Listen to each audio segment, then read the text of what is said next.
ทำไมผมถึงมาวาดรูปให้กับหนุนคือด้วยที่ผมนั้นไม่ได้ดูช่องหนุนมานานมากแล้ว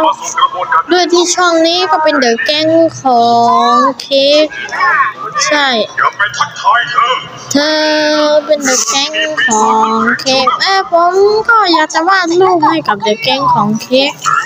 นะครับเพราะว่าโดยที่ผมนั้นไม่ได้ดูช่องเขามานานโคตรเลยและโดยที่เขานั้นก็เปลี่ยนไอ้นั่นมานานแล้วแต่ก็ช่างเถอะครับเพราะผมนั้นก็อยากจะมาวาดรูปให้กับคนนี้